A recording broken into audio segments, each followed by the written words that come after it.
मैं कृति आनंद आप सबका स्वागत करता हूं आपके अपने YouTube चैनल बेसिक एजुकेशन में। तो आप लोग कैसे हैं? आशा करता हूं कि आप लोग सुरक्षित होंगे, घर में होंगे और सही सलामत होंगे। तो चलिए आइए शुरू करते हैं आज की क्लास। मैंने पिछली क्लास में कहां तक पढ़ाया था? आप लोगों को याद होगा कि मैंने ट्रिग्नोमेट्री शुरू किया था। ट्रिग्नोमेट्री के बारे में कुछ बताया था। ट्रिग्नोमेट्री सबसे पहले, उसके बाद ट्रिग्नोमेट्रिकल रेशियोज के बारे में बताया था कि 6 होते हैं। कौन कौन से होते हैं एक बार रिकॉल कीजिएगा।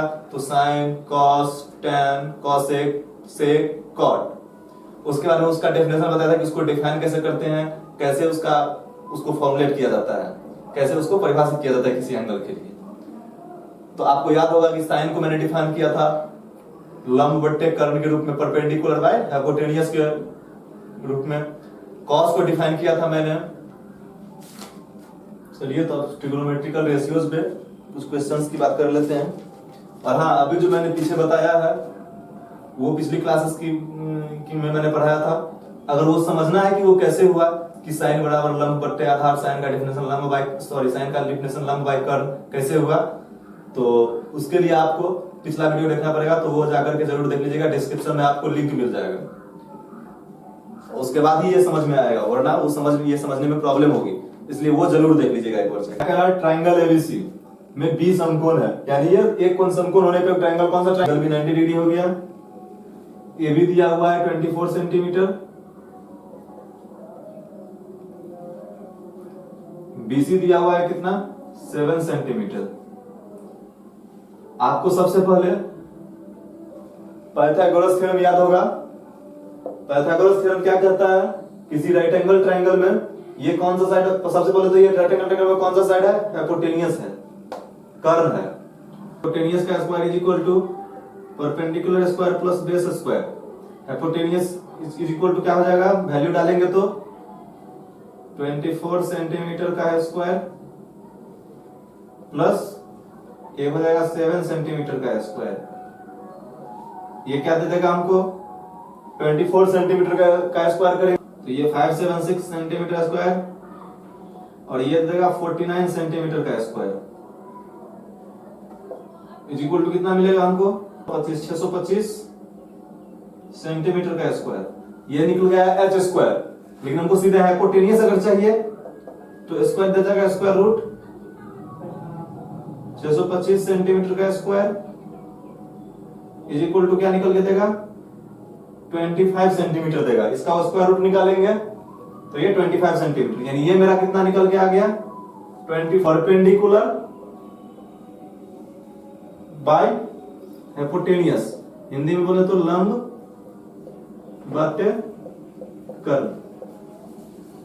अब साइन ए के किसके लिए साइन डिफाइन कर रहे हैं? साइन निकाल रहे हैं एंगल ए के लिए। एंगल ए का परपेंडिकुलर कौन सा आ जाएगा? उसके सामने की साइड कौन सी है? BC डिवाइडेड बाय हाइपोटेनियस कौन सी साइड है? AC।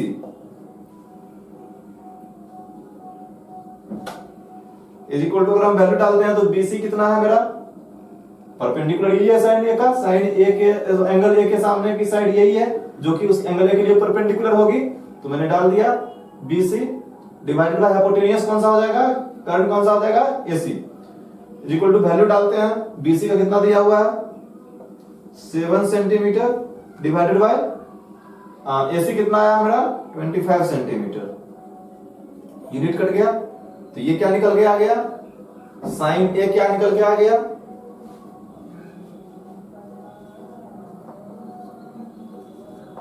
साइन ए क्या निकल के आ गया?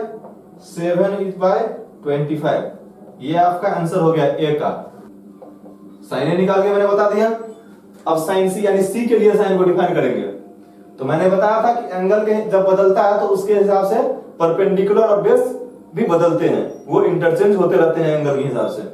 तो अगर सी की बात करेंगे तो साइन का फॉर्मूला तो वही होता है P/H। हिंदी में बोलेंगे लंब बट्टे कर्ण। अगर हम देखेंगे अब P परपेंडिकुलर किसके हिसाब से? लंब किसके हिसाब से? एंगल सी के लिए डिफाइन करें तो एंगल सी के हिसाब से। तो एंगल सी के हिसाब से लंब परपेंडिकुलर कौन सा होगा? उसके सामने का साइड। सी के हिसाब से परपेंडिकुलर यही होगा, सामने का साइड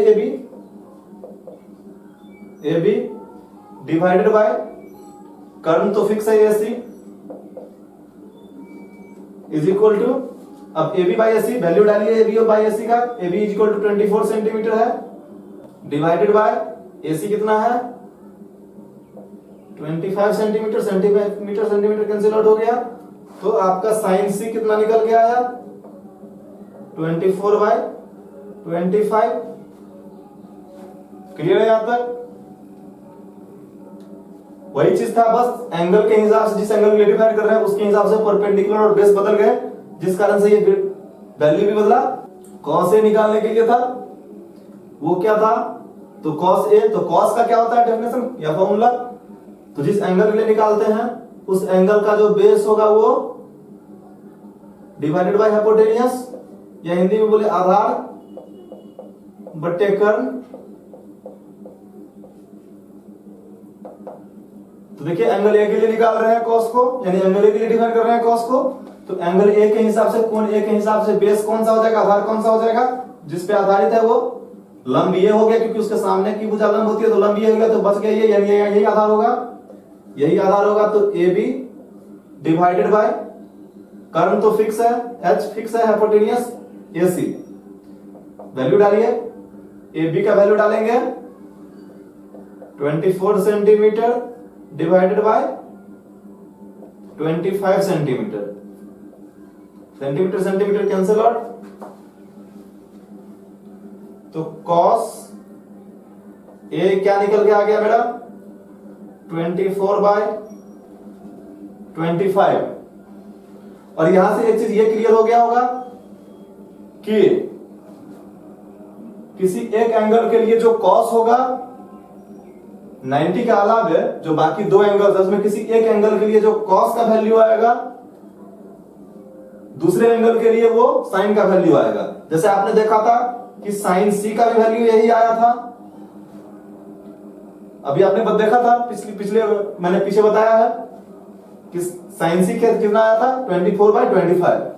तो इससे पता चलता है कि किसी राइट एंगल ट्रायंगल में 90 डिग्री के अलावा जो दो एंगल्स बचते हैं उसमें से अगर किसी एक का कॉस निकालते हैं तो जो दूसरा वाला होता है उसका साइन भी उतना ही आता है, यानी एक का कॉस दूसरे के साइन के बराबर होता है, दूसरे एंगल के, एक एंगल का कॉस दूसरे एंगल के साइन के बराबर होता है, 90 डिग्री के अलावे वाले एंगल की बात कर रहा हूं मैं।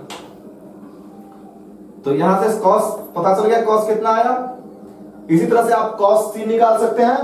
आशा करता हूं आपको समझ में आया होगा कि सिर्फ एंगल सी के हिसाब से सब कुछ फॉर्मूला यही रहेगा, सी के हिसाब से बेस बनेगा, यहाँ ए के हिसाब से बेस था, वहां सी के हिसाब से फिर बेस बनेगा और हाइपोटेन्यूज वही रहेगा।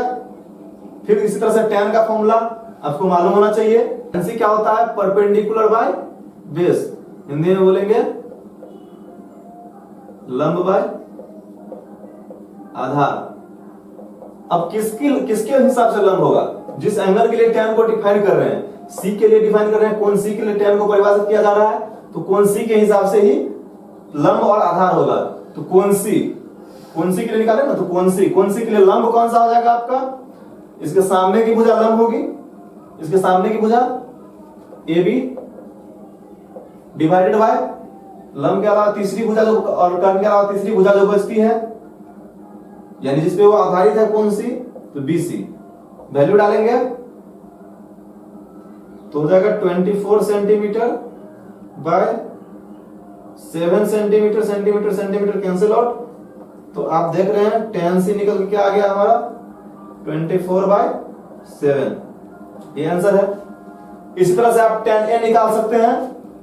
अगर कहीं कुछ समझ में नहीं आए तो कमेंट जरूर कीजिएगा, कोशिश करूंगा कि सभी की प्रॉब्लम्स दूर की जाए। वीडियो अच्छा लगे तो लाइक कीजिएगा, चैनल को सब्सक्राइब जरूर कीजिएगा, और सबसे इंपॉर्टेंट कि इसको अपने दोस्तों के बीच अधिक से अधिक शेयर कीजिए, अधिक से अधिक फैलाइए, ताकि इसका लाभ सभी लोग उठा पाए। तो यहां से इस क्वेश्चन से हमें यह पता चल गया कि साइन, किसी एंगल के लिए साइन कैसे निकालेंगे ट्रायंगल में, किसी एंगल के लिए कॉस कैसे निकालेंगे, किसी एंगल के लिए tan कैसे। क्या कर रहा है, ट्रायंगल PQR है जिसमें कोण Q समकोण है। तो ट्रायंगल बनाते हैं, एक कोण Q समकोण है यानी 90 डिग्री है। दिया क्या सब हुआ है, PQ is equal to 5 centimetre दिया हुआ है। और P Q plus Q R is equal to 25 centimetre दिया हुआ है। यहां से सॉल्यूशन शुरू करते हैं। In right angle triangle P Q R, angle Q is equal to 90 degree,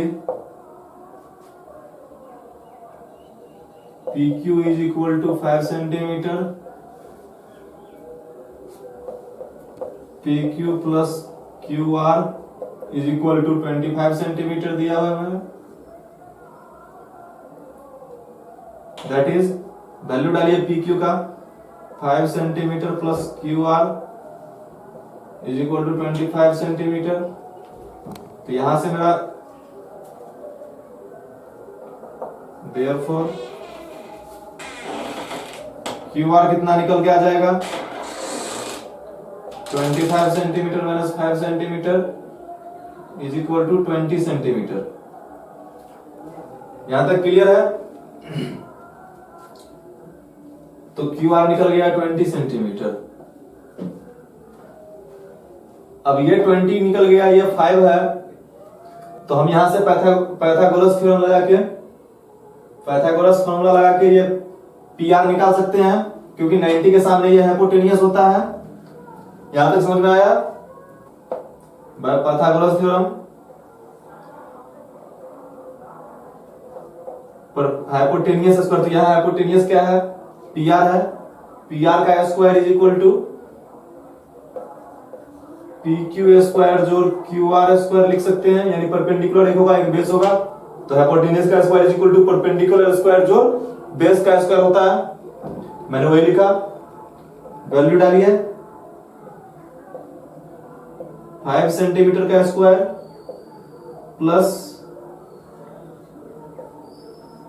20 centimetre का square is equal to 25 centimetre का स्क्वायर प्लस 400 सेंटीमीटर का square is equal to 425 centimetre का स्क्वायर। ये निकल गया, पी आर स्क्वायर निकल गया हमारा। अगर यहां से पी आर निकालते हैं तो therefore P R is equal to root under 425 centimetre का स्क्वायर रूट अंडर से बाहर आएगा तो सीधे सेंटीमीटर हो जाएगा। देखेंगे 2 5 आ गया, तो स्क्वायर रूट के बाहर आएगा 1 5 हो जाएगा। ये स्क्वायर रूट निकालते हैं सही ना, 1 5 आधा हो जाएगा, रूट 17 हो जाएगा। ये सेंटीमीटर आ गया, ये आ गया अपना इसका वैल्यू।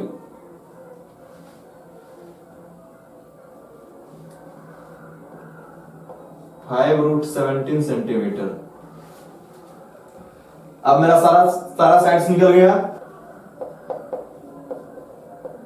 निकाल सकते हैं आप, साइन पी निकाल सकते हैं, कॉस पी निकाल सकते हैं, टेन पी निकाल सकते हैं।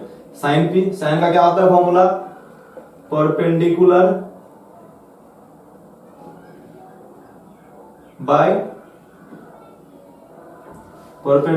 हाइपोटेनियस होता है। हिंदी में बोलेंगे लंब बट्टे कर्ण।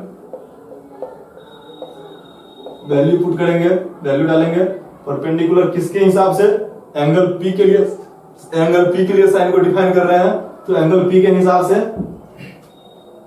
तो एंगल पी के हिसाब से कौन सा हो जाएगा परपेंडिकुलर हमारा? उसके सामने का साइड यानी क्यू आर। एंगल पी के लिए साइन को डिफाइन कर रहे हैं ना, तो एंगल पी के हिसाब से परपेंडिकुलर लिखेंगे, तो किसी भी एंगल के लिए परपेंडिकुलर उसके सामने का साइड होता है ट्रायंगल में, तो इसके लिए परपेंडिकुलर इसके सामने का साइड होगा। राइट एंगल ट्रायंगल में किसी भी एंगल का परपेंडिकुलर कौन सा होता है? किसी भी एंगल के लिए परपेंडिकुलर कौन सा होता है? उसके सामने का साइड। तो इसके सामने का साइड परपेंडिकुलर हो गया, और ये क्यू आर है, डिवाइडेड बाय हाइपोटेनियस तो फिक्स है P R is equal to, value put करेंगे तो क्यू आर का 20 centimetre divided by 5√17 centimetre. Centimetre cancel out, 5 से 5 4 जा 20 कट गया, तो क्या बचा?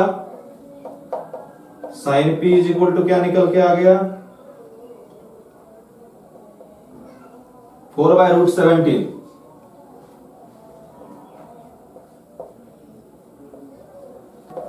क्यू तो हमारा 90 डिग्री है, ये tan r, तो tan का क्या होता है फॉर्मूला? लंब बट्टे आधार लंब बाय आधार perpendicular by base. Value put करेंगे तो सबसे पहले आर किस एंगल के लिए निकाल रहे हैं, आर के लिए निकाल रहे हैं, तो आर के हिसाब से लंब और आधार होना चाहिए, परपेंडिकुलर और बेस होना चाहिए। तो आर के हिसाब से परपेंडिकुलर लंब कौन सा हो जाएगा, आर के सामने का side P Q divided by Q R. इसका वैल्यू पुट करेंगे, पी क्यू कितना हो जाएगा 5 centimetre divided bye Q R कितना हो जाएगा 20 centimetre. Centimetre centimetre cancel out हो गया, देयरफॉर tan r आपका कितना निकल के आ गया, अच्छा, और 5 और 5 1 जा 5, 5 4 जा 20 कैंसिल आउट हो गया, कट गया, तो 1/4 निकल के आ गया आपका tan r। तक कोई दिक्कत है, समझ में आ गया कैसे निकलता है।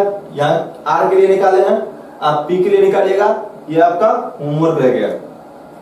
इससे आगे हम लोग नेक्स्ट क्लास में देखेंगे। अगर वीडियो अच्छा लगे तो लाइक कीजिएगा, चैनल को सब्सक्राइब जरूर कीजिएगा और शेयर तो करना मत ही भूलिएगा। तो चलिए धन्यवाद, अब हम लोग मिलते हैं अगले क्लास में।